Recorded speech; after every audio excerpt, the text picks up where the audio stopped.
रमजान के पाक महीने के चौथे शुक्रवार को कटिहार जिले के सभी मस्जिदों में अलविदा जुमा की नमाज अदा की गई।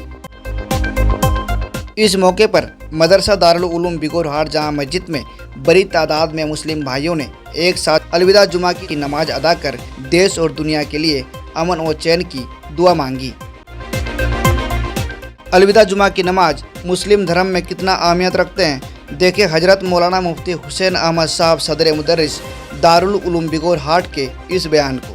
आज अलविदा की नमाज अदा की गई, क्या है आखिर इस्लाम धर्म में अलविदा की अहमियत? देखिए, रमज़ान का अरबी 12 महीने होते हैं, जैसे दूसरी वो इंग्लिश में भी है और हिंदी में बंगले में भी है। अरबी महीने 12 हैं, अरबी महीने 12 हैं। उस महीने की इब्तिदा मुहर्रम से है।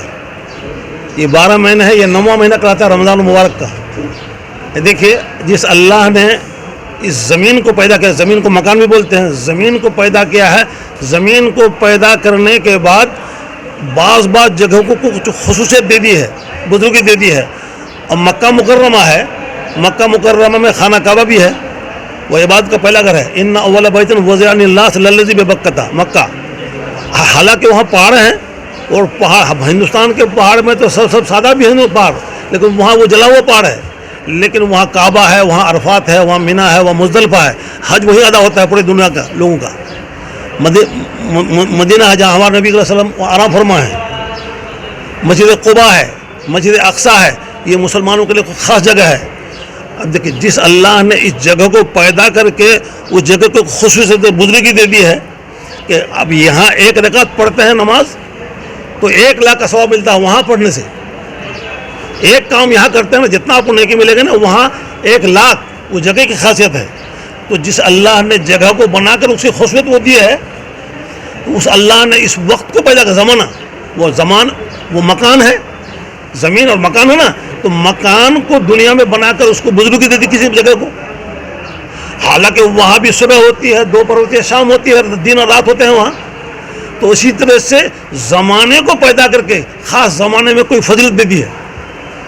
ये 11 महीना रमज़ान महीने, चूँकि आदमी के अंदर अल्लाह ताला ने दोनों किस्म की सलाहियत रखी है, पुण्य करने का भी, पाप करने का भी। इंसान दोनों से काम हो सकता है, पुण्य करेगा, पाप करेगा। फरिश्ते एक मखलूक है जिसके अंदर पाप का मादा है नहीं, पाप नहीं कर सकता वो। ला यासून अल्लाह मा अमरहुम व यफ़अलून मा युमरून। इंसान के अंदर इसी वजह से अहकाम शरिया का मुकल्लफ इंसान, अल्लाह ने जो इंसान को बनाया है और जिन को इबादत बंदगी के लिए, वमा खलक़तुल जिन्न वल इंसा इल्ला लियअबुदून, ये करो ये न करो, ये करो छोड़ो, इसमें पुण्य है, इसमें पाप है, ये सिर्फ इंसान और जिन के लिए है। और यही वजह है कि ये हराम है, ये हलाल है, ये करोगे तो इसमें पुण्य है, इसमें पाप है, ये इंसान और जिन के लिए है। और मरने के बाद जो हमारा अक़ीदा है, आखिरत जिसको बोलते हैं, इंसान पैदा होने के बाद कभी मरता नहीं है। रूह की शक्ल में, आत्मा की शक्ल में पैदा होकर रूह की दुनिया से, कभी बाप के पेट में, कभी माँ के पेट में, माँ के पेट से इस दुनिया में जो भी 60-70 जो उम्र मिलती है, उसके बाद आखिरत है। आखिरत से पहले बरज़ख है, आड़ है, अड़ाल है, और आप इस आँखों से नहीं दे सकते। उसके बाद आखिरत का मरहला है। आखिरत में 2 ही जगह है, फ़रीक़ुन फ़िल जन्नत फ़रीक़ुन फ़िस सईर। 2 जगह है जो आराम के, जिसको आप जन्नत बोलते हैं, स्वर्ग बोलते हैं, बहिश्त बोलते हैं, और एक जगह है जहन्नम, जिसको नरक बोलते हैं, जहन्नम बोलते हैं, दोज़ख बोलते हैं। वहाँ तकलीफ ही तक है, भैया आराम ही आ रहा है। वहाँ जन्नत में आदमी खाएगा भूख की वजह से नहीं, प्यास की वजह से नहीं। आदमी को भूख न रहे फिर भी खाता है। आपका पेट भरा हुआ है और आपको कोई केला दे देगा, काजू किशमिश देगा, तो आप खाइएगा नहीं, खा सकते हैं। तो जन्नत में ऐसे आदमी खाएगा भूख की वजह से नहीं, प्यास की वजह। मशरूब पिएगा बहुत अच्छा से अच्छा मशरूब, प्यास न होने के बावजूद अच्छा मशरूब। आप लीची का मशरूब देंगे तो पिएगा, लीची का जूस दीजिए और पी लीजिएगा, आम का जूस दीजिए पी लीजिएगा, प्यास नहीं है फिर भी। तो जन्नत में आदमी जो खुराक खाएगा ना, ये हमारा अक़ीदा है। तो मरने के बाद जो जगह आने वाली है, फ़रीक़ुन फ़िल जन्नत फ़रीक़ुन, 2 ही जगह है वहाँ 2 ही जगह है। तो आदमी अगर अच्छा करके जाएगा या पुण्य वाला काम करके जाएगा तो वो अच्छी जगह में उसको, और ख़त्म नहीं, इंसान पैदा होने के बाद चलता रहेगा, इसका इंतकाल होते रहता है। कभी वहाँ रूह की दुनिया में, रूह की दुनिया से बाप की पीठ में, बाप की पीठ से माँ के पेट में, माँ के यहाँ, उसके बाद बरज़ख में, आखिरत में इंतकाल नहीं है, वह मरना ही नहीं। और अरबों खरबों साल गुजरने पर भी आदमी वो रहेगा वैसे, जो आराम की जगह में तो वो रहेगा, जो तकलीफ की जगह वहाँ रहेगा। ये है हिसाब किताब हमारा। اب یہ چونکہ آدمی کے اندر گناہ کی صلاحیت ہے، وہ شراب بھی پیے گا، چوری بھی کرے گا، گندا کام بھی کرے گا، لیکن اللہ نے اپنے فضل و کرم سے وہ رحمت کے 100 حصہ کر کے اپنے عرش کے نیچے وہاں لٹکا دیا ہے کہ ان رحمتی سبقت غضبی، میری رحمت غضب کو، غصے کو ڈھانپ لیا ہے، اس پر غالب ہے۔ اللہ بلا وجہ کسی کو تکلیف نہیں دیں گے۔ رحمت کا 100 حصہ کرنے کے بعد ایک حصے کو دنیا میں دیا ہے، اسی ایک رحمت کے نتیجے میں ایک ماں باپ اپنی اولاد سے محبت کرتے ہیں، اولاد اپنی ماں باپ سے محبت کرتے ہیں، میاں اپنے بیوی سے، بیوی اپنے میاں سے، ایک کا نتیجہ ہے 99 رکھ دیا اسٹاک آخرت کے لیے۔ تو اسی وجہ سے اللہ نے اپنے رحمت کی وجہ سے کیا کیا ہے، بندہ کیونکہ گناہ کرے گا، کلکم خطا و خیر الخطائین التوابون، گناہ تو کرے گا انسان، لیکن گناہ ہونے کے بعد آدمی جم کرے یہ غلط ہے، شراب پیے گا، چوری کرے گا، زنا کرے گا، لیکن کرنے کو آدمی اڈل رہے نہیں، مٹانے کا رحمت کے تقاضے کے منافر وہ کچھ طریقہ ایسا رکھا ہے کہ اس سے گناہ دھلتا ہے آدمی کا۔ حدیث میں فرمایا گیا کہ لو ان نہرن بباب احدکم یغتسل فی کل یوم 5 مرات هل يبقى من درنه شيء قالوا لا يبقى قال فذلك مثل الصلوات الخمس يقول الله آدمی کے گھر کے سامنے اگر نہر گہری نہ ہو، پانی شفاف اس کا ہو، 5 مرتبہ آدمی غسل کرتا ہے تو کیا میل رہے گا؟ میل نہیں رکھتا۔ تو آدمی چونکہ ہے گناہ ہوتا ہے، اس کا گناہ ہونے کے باوجود اگر وہ توبہ کرتا ہے، گڑگڑاتا ہے اللہ کے دربار میں، تو اللہ چونکہ بندہ سیاکار ہے، خطاکار ہے اور غفار ہے، تو وہ مغفرت کہاں کو اس کی کام آئے گی، بلکہ تو اللہ مغفرت کوئی بہانے سے مغفرت کر دیتے ہیں وہ، بلکہ مغفرت کی وجہ سے ہوتا کیا ایسا کہ خوشی اللہ کو ہوتی ہے۔ ایک آدمی سخت لق دق صحرا میں چتل میدان بے آب و گیا جنگل میں سفر کر رہا ہے، زیادہ راہ لے کر وہ سفر کر رہا ہے، اب اونٹ بھاگ جائے تو ظاہر بات ہے آدمی کے ہلاکت میں تردد ہے۔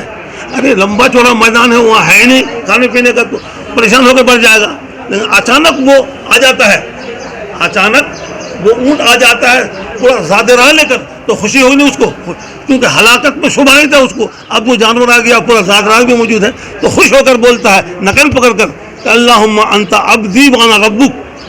قاعدے سے اس کو بولنا چاہیے تھا اللہم انت ربی وانا عبدک، میں تیرا بندہ ہوں، محتاج ہوں، تو میرا پالن ہے، تم نے انتظام کر دیا، لیکن مارے خوشی کے اس کے منہ سے نکلتا ہے، اس بندے کے منہ سے اللہم انت عبدی، ہے اللہ تو میرا بندہ ہے، میں تیرا رب ہوں۔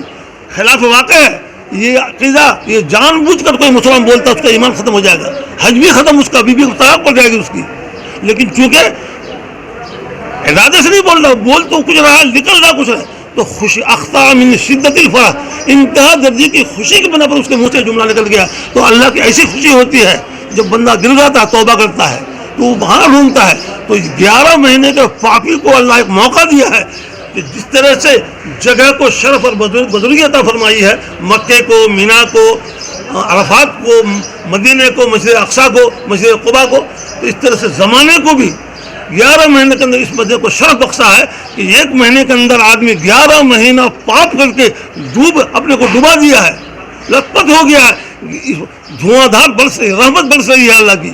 اس رحمت میں آدمی اگر ڈوبنا نہیں چاہے، ڈوب کر پورے 11 مہینے کو گناہ کو معاف کر سکتا ہے۔ یہ وجہ ہے کہ نبی کریم صلی اللہ علیہ وسلم ایک مرتبہ خطبے میں وہ آمین آمین کہہ رہے تھے۔ آمین کا مطلب ہوتا ہے استجب ولیکن کذالک، ایسا ہی ہو، چونکہ سورہ فاتحہ میں دعا مانگی گئی ہے تو وہاں ہوتا آمین، یا اللہ ایسا ہی کیجیے، دعا کو قبول کیجیے۔ کچھ لوگ دعا کرتے ہیں، کچھ لوگ آمین کہتے ہیں، اللہ دعا قبول کر لیجیے، دعا کو ہر ایک دعا نہیں مانگتا، کچھ دعا مانگتے کچھ آمین کہتے ہیں۔ تو اب وہ ہوتا کیا ہے، تو وہاں آمین آمین 3 مرتبہ نبی نے کہی، اور کوئی تو بظاہر بات تھی نہیں، تو صحابہ نے پوچھا کہ یا رسول اللہ خلاف معمول آپ کو ہم نے یہ بات کہی کہتے ہوئے سنا، آمین کہہ رہے تھے، وہاں تو کوئی بات تھی نہیں۔ کہا نہیں، اصل جبریل السلام آئے تھے اور کہا 3 بد دعائیں کی تھی، اور اس پہ میں نے آمین کہا تھا، بلکہ بعض حدیث میں یہ بھی آتا ہے کہ آپ آمین کہیے، اس سے تاکید معلوم ہوتا ہے کہ بہت زبردست قسم کی بد دعا ہے۔ تو کہا کہ وہ آدمی جو آدمی آپ کا نام سنے اور سن کے کنجوس ایسا بخیل کہ اس کے زبان سے ضرور نہ نکلے وہ ہلاک ہو جائے۔ نبی کریم صلی اللہ علیہ وسلم اس کے امت پر احسانات بہت ہیں۔ جب وہ معراج میں گئے تو وہاں اللہ نے پوچھا کہ کیا لائے ہمارے تحفہ، تو کہا تحیات للہ والصلوات والطیبات، جو منہ کی تعریف ہے، بدن کی تعریف ہے، माली तारीफ है इस बात आपके लिए है। तो अल्लाह ताला ने कहा अस्सलाम वालेकुम अय्युहन नबी, अल्लाह ने कहा। तो हमारे नबी फरमाते हैं कि हम ही क्यों खास हैं, अस्सलाम वालेकुम, या अल्लाह हम पर भी आपके नेकार बंदे हैं, सब पर सलामती हो। तो हमको नबी वहाँ बोले नहीं, तो हम ऐसा एहसान फरामोश हैं कि नबी का नाम आ रहा है और पढ़े हमारा ही मकाम ऊंचा होता है, गुनाह झड़ता है, दर्जा बुलंद होता है। तो अगर ऐसा वो मुम्मती है मनहूस बदकिस्मत कि मुंह से दर्द नहीं करता, वो हलाक हो जाए। और मन अदरक अबो है इंदल कबर फलम युदखिलहु जन्नह, माँ बाप को बुढ़ापे की हालत में पाकर खिदमत करके, बूढ़ा माँ बाप को तो अल्लाह ने दिया था कि खिदमत करो है जवानों, खिदमत करो, खिदमत करके अपने लाइफ बना लो, वहाँ की आप हमेशा जिंदगी है वो बना लो। जो नहीं बना सका वो हाक और बर्बाद हो जाए, उस बर्बादी थी। और कहा था कि 11 महीने तुमने पाप किया है, उस पाप को धोने के लिए हम ये महीना रहमत का धुआंधार कल्बी बचत चाहिए, दिल की आँख चाहिए, क्योंकि हमारी आँख तो उससे महरूम है। दिल की आँख, दिल की जिसको आँख वो देख भी रहा है, सही में वो गोता भी लगा रहा है। तो जो बदनसीब जो 11 महीना गंवा कर इस महीनों को भी गंवा दिया और अपने पाप को साफ नहीं कर पाया, वो भी हलाक हो जाए, बर्बाद हो जाए। तो ये उसकी हैसियत। क्या आप आंखों की समस्या से परेशान हैं? तो चिंता की कोई बात नहीं। आपका अपना चहेता डॉक्टर मोहम्मद कुरबान अली द्वारा संचालित अतिक आई केयर सेंटर एंड हॉस्पिटल है ना, जहां अत्याधुनिक मशीनों और अच्छे डॉक्टरों से सस्ता और सुलभ मूल्य में इलाज कराया जाता है।